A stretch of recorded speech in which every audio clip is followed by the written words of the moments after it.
Okay, hello. There we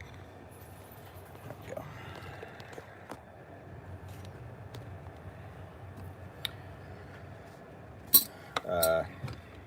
Pretty sure I'm by myself right now, just hanging out. So, grab a cup of coffee.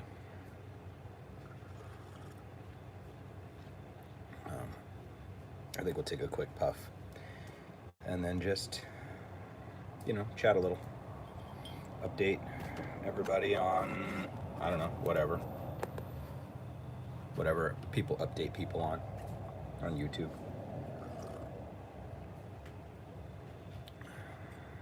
Okay, let me put this back in the fridge.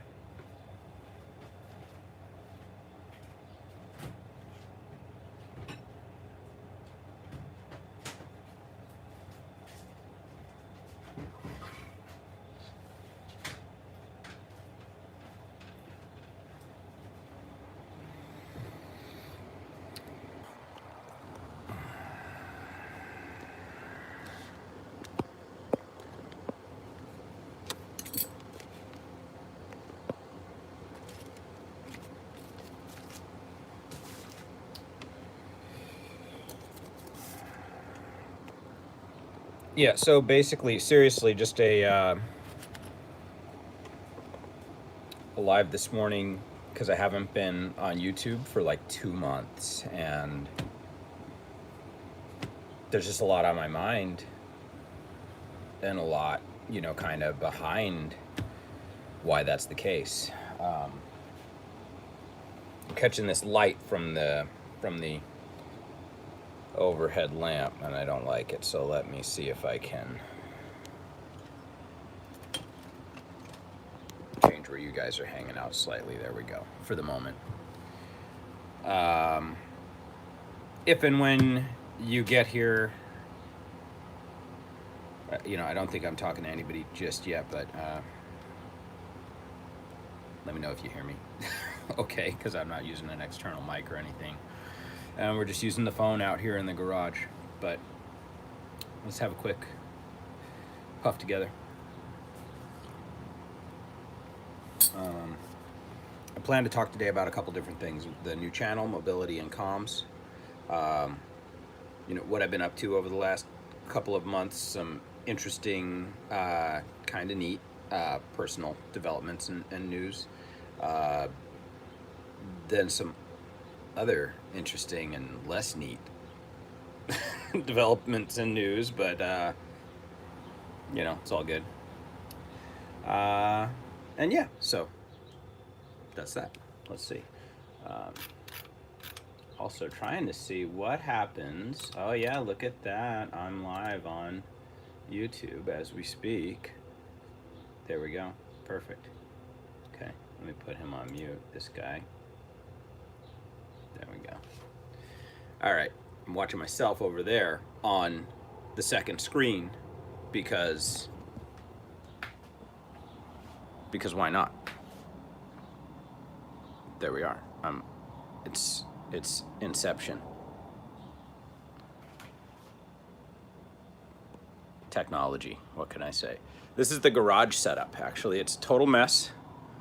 This is where I've been for the last 2 months, is in the garage.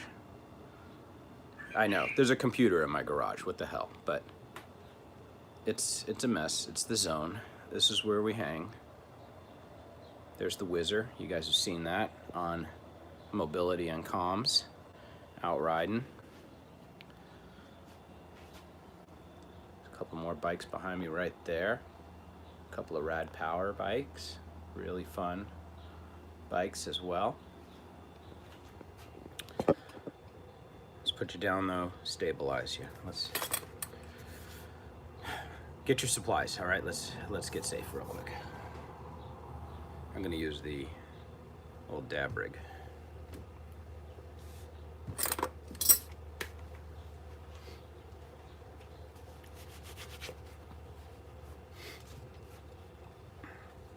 Now you can't see me. I can't wear my hat.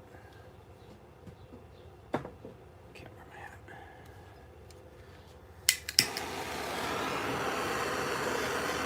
hat. If anybody does arrive and gets here, drop a note in the chat. Say hello. Let me know you're here. You know who you are. It's probably somebody like Brett, Einer, maybe Queenie. Could be one of the few who's here right now. I'm not sure I can tell who is with me or not. I do see somebody's hanging with me. I don't know, maybe one person. You can't really see the operation. That's okay. You keep it off screen. Who cares, right? You know what's going on.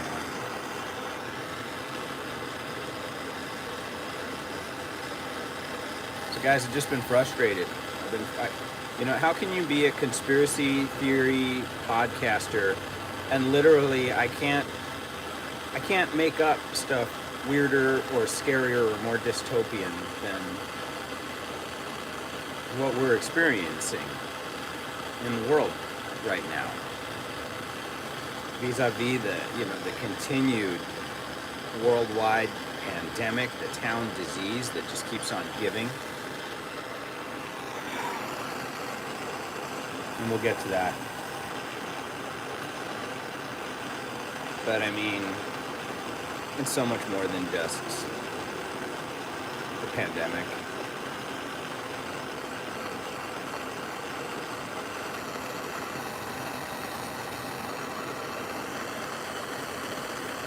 I don't know how you all feel about this, but I'm tired, you guys. I'm tired. There was too much content out there and too much information out there when I started the podcast 3 years ago. And my goal was to, use the podcast as a lens through which to focus my attention and my ability to understand. I always use that term parse, to parse the news meaningfully to myself. Take an episode of the podcast, determine what I want to talk about in that given episode, and through the process of researching and then writing a script and then recording that episode, editing that episode and cutting out the filler words, the ums and ahs that you have to listen to, for example, during a live, such as right now. That through going through that process over and over again, that ritual, I might gain greater understanding of the topics that I was discussing, that I was being presented with constantly. Mazel tov.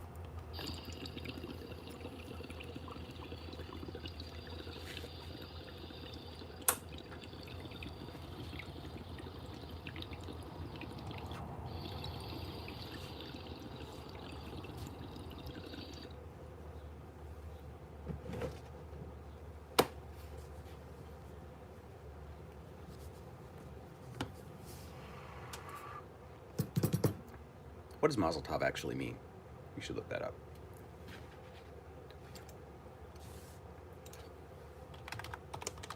Tangent.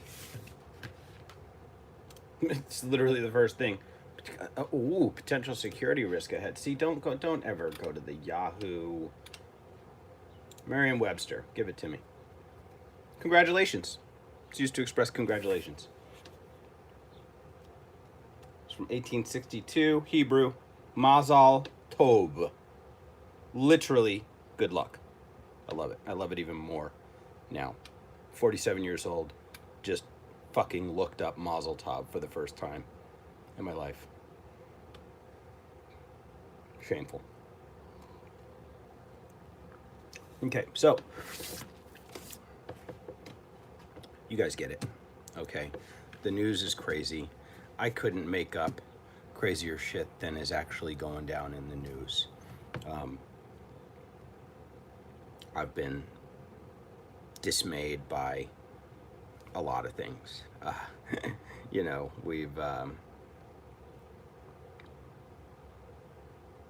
We've all been subjected to some really strange living circumstances over the last couple of years. Almost 2 years this has been going on now. And who could have suspected that we would still need to be this concerned about a pandemic this far into it? I was very young when AIDS really hit back in the day. I remember watching on the news as dawning slow realization came to the world of what it was even. And I remember being really scared of that. Could I give it to myself somehow?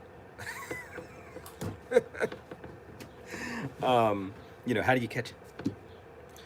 Especially being a really little kid. Wasn't nobody explaining it to you back then in the 80s.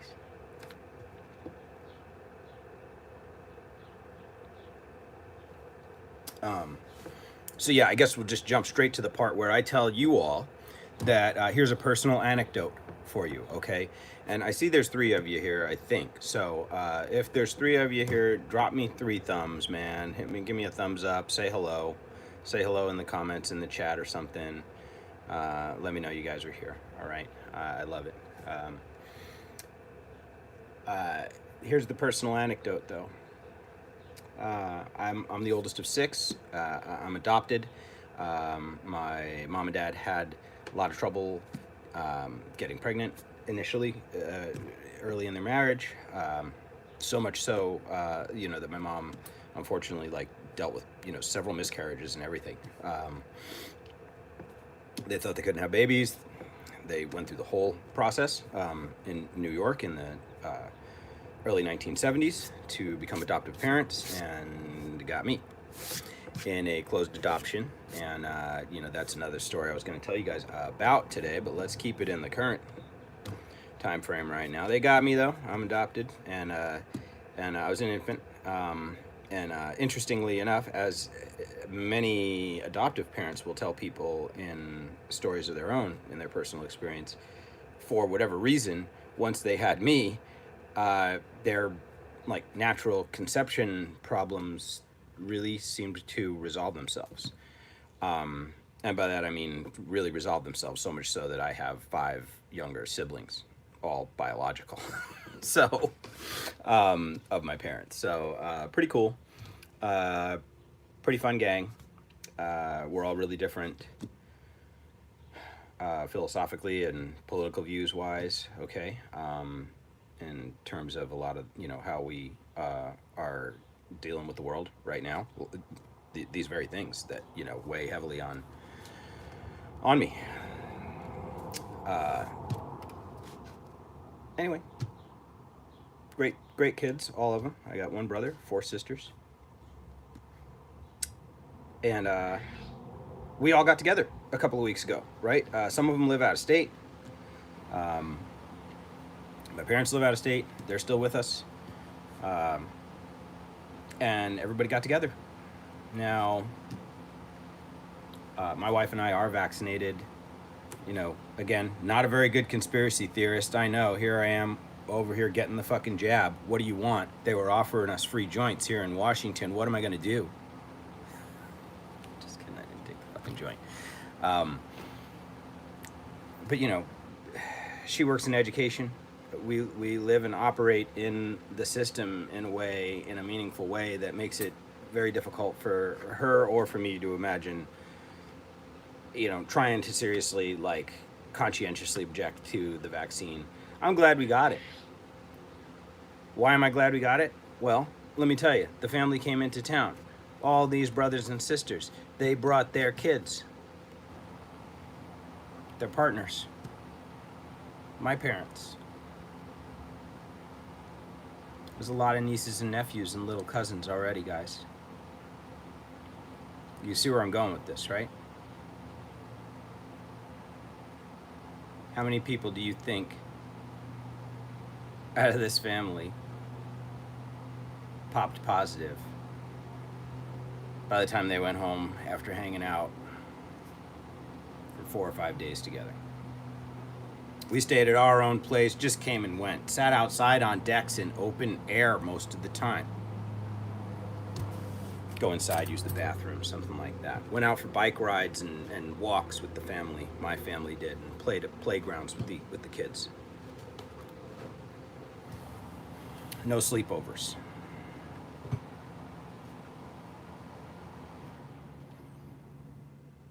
At last count, I think 17 members of my family popped positive for COVID in the past few days. So, my wife and both my boys, so we're on fairly strict self-isolation, quarantine right now. All three of them are positive. I tested negative. I'm going to go back in and get tested again now because it's been 4 or 5 days. So we'll see. I still haven't been symptomatic. We got the Pfizer vaccine, to be specific, so you guys know. From what I'm hearing and understanding, that is one of the lesser effective in terms of resistance for Delta. So who knew? who could have anticipated that? They're getting ready to get us a booster, so yay, can't wait for that one. But I didn't get sick. My wife did get a little bit sick. Her symptoms were pretty mild. They lasted a couple, 3 days. She does report that oft heard of complete lack of taste. I don't know if she says smell is gone too, but sense of taste is kind of out the window for her specifically. So this is my personal report for all of you. This is what we learned firsthand in the height of summer, hanging out outdoors. Yes, most of my family, turns out, weren't vaccinated, besides us. Couple of them here and there for various reasons, maybe because of work, similar to us. But many of them were not, and that's their choice. I have a couple of women in the family who are raising young kids, nursing kids, 1 or 2 who are actually pregnant right now. Congratulations, girls. We love you. We can't wait to welcome the new ones to the family. This is their choice. If I was more worried about it beforehand, if I was that worried about it, we could have asked more questions of the family and asked people what their status was, I suppose, and made decisions accordingly, I guess.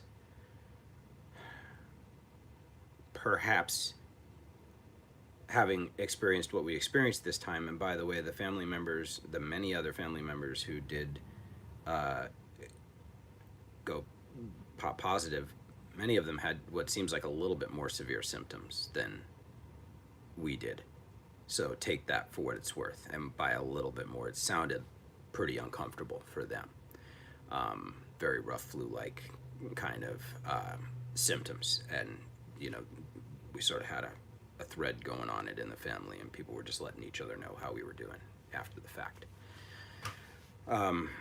But yeah, that's all I'm saying is that's my takeaway from this experience. The family got together for the first time in several years. People are out of state. We miss each other.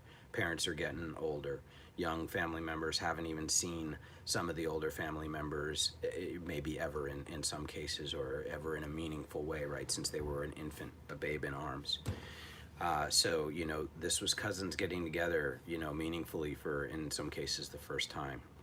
That next generation. What are you supposed to do? You're supposed to not see your people? You're supposed to not see your family? Am I supposed to be a vaccine Nazi to the other members of the family? For what it's worth, my experience was our symptoms, like we said, were not as bad.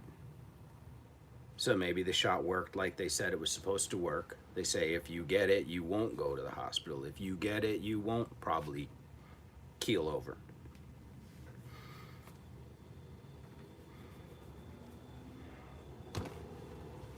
I didn't have the answers before the family get together, and I don't have the answers for everybody after the family get together. You guys have to make these same decisions, right, in your own personal lives. What are you going to do? How do we get through the rest of this? The continuation of this. It feels to me like this isn't going to end anytime soon. So our takeaway was, you know, the virus is real. Delta, whatever it is real. We could speculate about that stuff on the podcast or something. Okay, we could talk about that there. Maybe. Not like we haven't.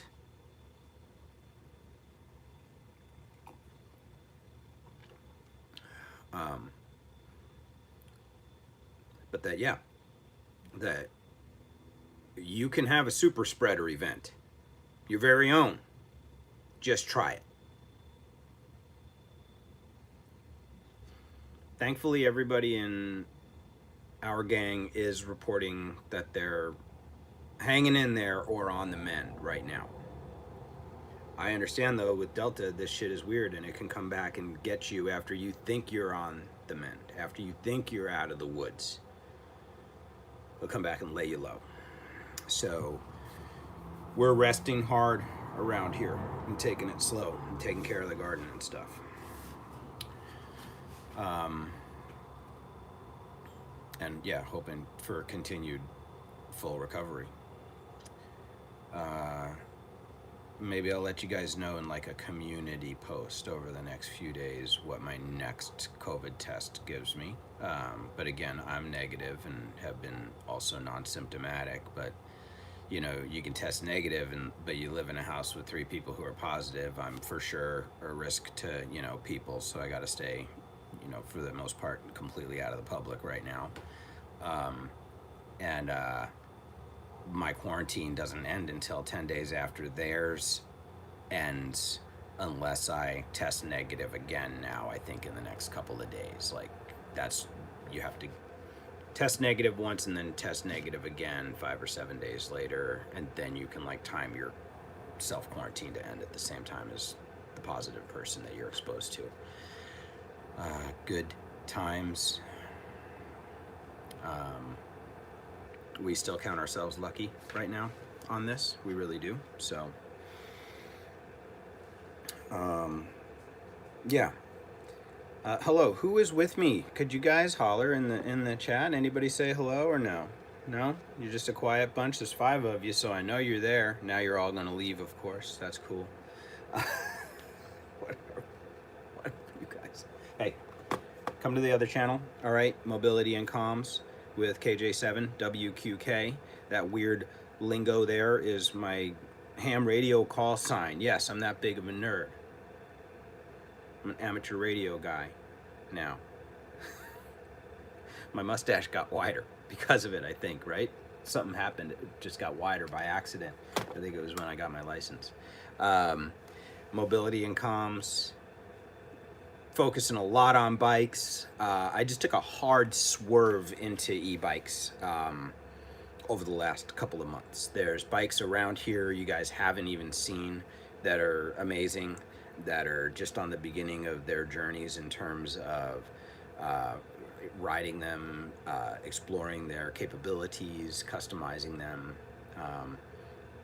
It's one of my abiding passions. It leaks into everything else I do, and you've always heard me hint about bikes and how much I love them on Baked and Wake this whole time. So in the interest, okay, now if anybody's still here, in the interest of having a diverse presence on YouTube, having a sort of backup channel, yes, we're on Library, yes, we're on Odyssey, for whatever good that does me. A couple other places, okay, so there's like archives of the Baked and Awake channel that exist, that are out there, and that'll hopefully continue to function if I were to ever get taken down off of YouTube for some reason. I've self-censored as hard as I can in an effort to avoid that. Sadly, right? Regrettably. to my shame. But yeah, so, you know, instead of having a Baked and Awake 2, oh, go ahead and come and delete me too channel,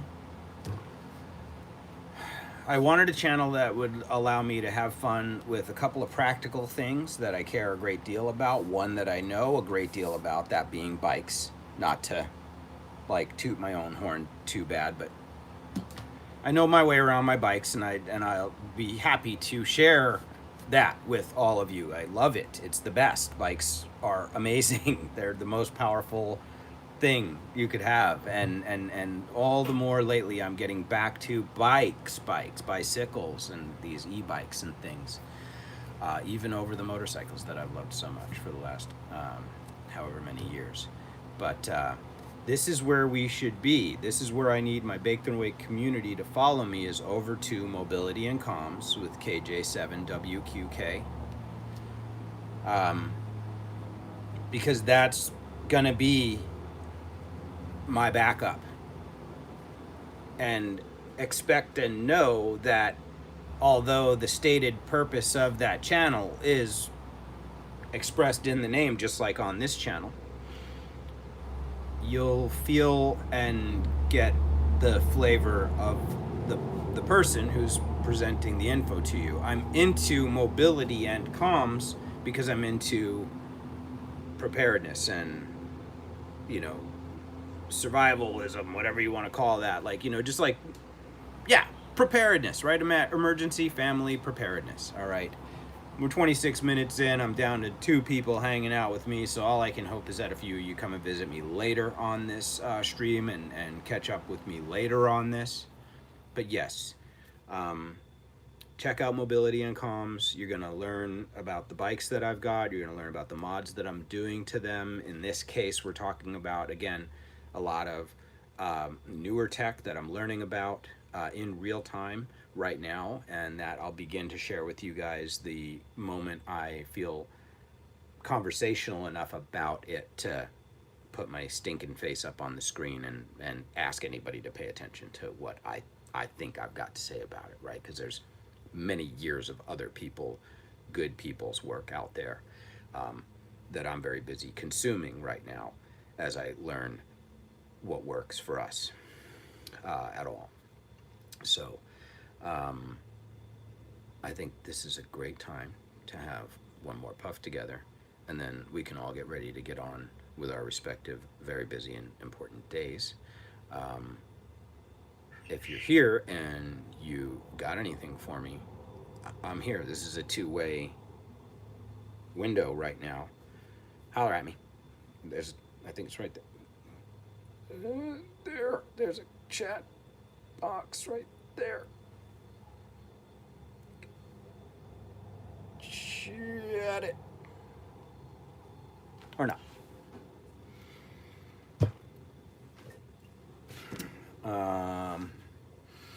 Garden's minimal. We got our house painted. It's a beautiful, spectacular purple.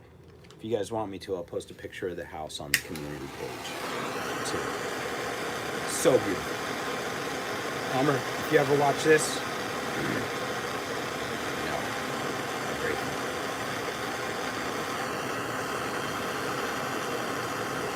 Torch. Dabs. Get your gear. It's legal. Adult activity. Legal in Washington State for adults. In their homes. Other private settings. Responsible. Some shit like that. Keeps my head screwed on straight.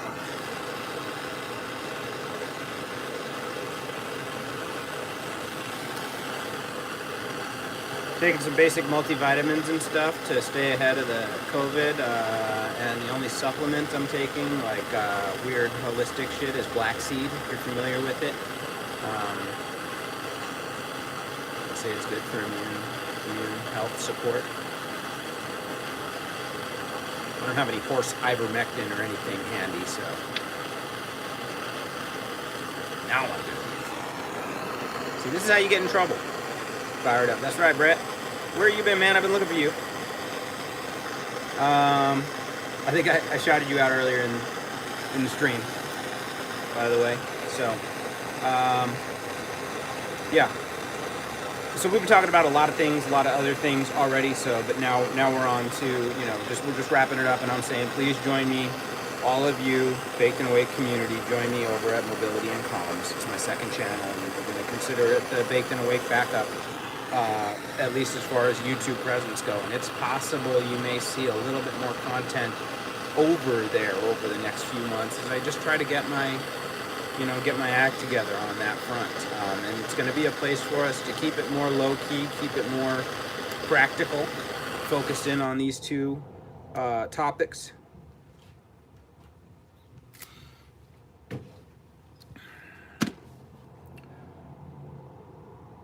But as I said, it's still me. And I'm doing those things because of who I already am and because of the outlook I have that I've shared with everybody over the last 3 years on the podcast here on YouTube.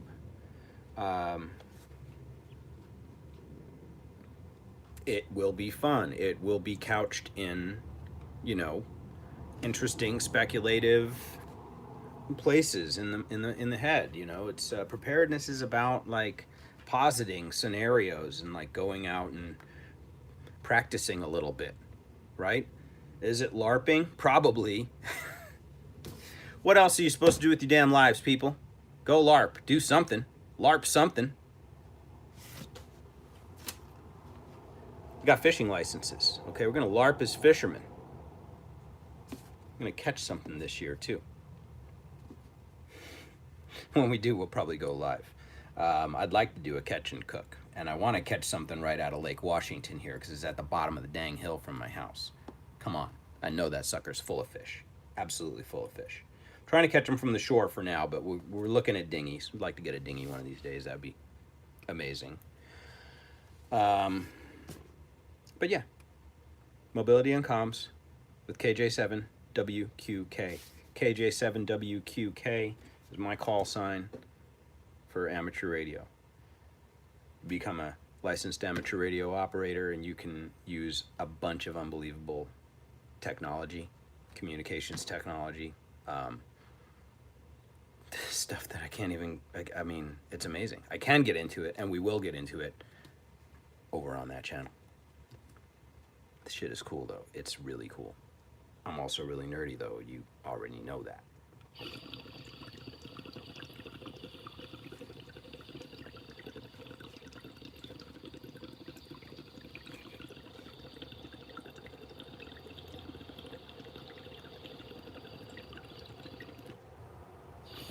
They should make this a little sax. Right? Hey, print puff pass. Make it look like a sax. That would be fucking tight.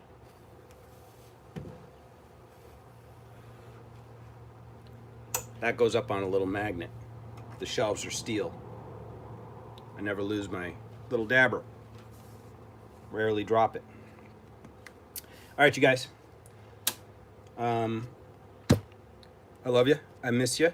I've been stressed about this big, crazy world, and I don't know, it's typical prolonged imposter syndrome to a certain extent, where I'm just like, who needs to listen to me when there are so many other people anyway who do a good job.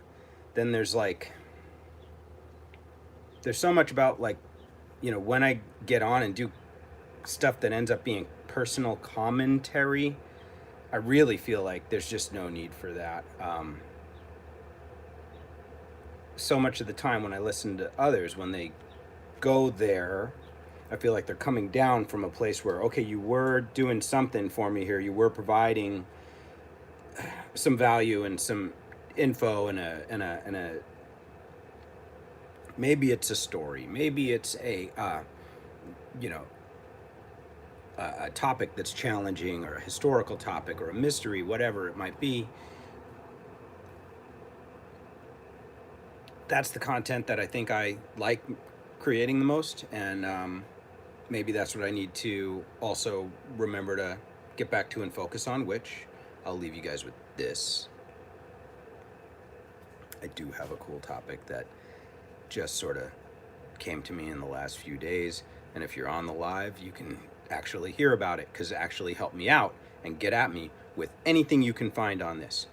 People living in trees, both up in the treetops, like, rainforest, tree people, that kind of thing. I want to hear about any contemporary or, recent, native indigenous tribes that live like that, so that I can be reminded of those cultures and where they exist.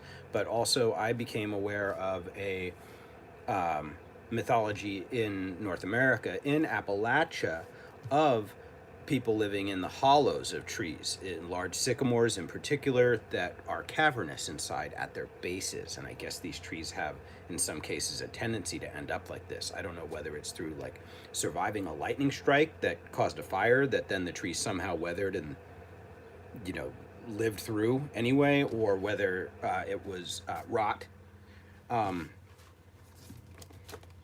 Incredible story. There was a book about it called My Side of the Mountain, of like a young man who ran away from home and lived in the hollow of a tree. And this apparently was a really formative book for a lot of people. I need to seek that book out. Yep. So it reminded me of the "There Are No Trees on Flat Earth" story and theory from a few years back that was so amazing and awesome and cool. So yeah, people living in trees, not just above them, but at their bases, in the hollows. Are haven't we seen a lot of depictions of trees as portals in science fiction and fantasy shows? People walking into the bottom of a tree, you know, leprechauns and things sort of emerging from underneath trees or living under trees. So that would be my my request for anybody. Help me out with researching on that. I want to address it on the podcast in the next couple of weeks, and put out an episode that's not timely, not stuck in this moment, and devoting a moment's energy to any of this,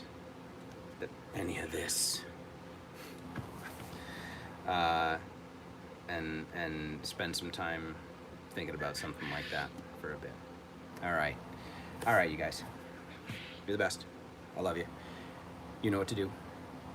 Take care of each other. Take this pandemic seriously. Don't be afraid, though. I know you got to take care of your people. You got to see your people. I would do it again. I got to see my family.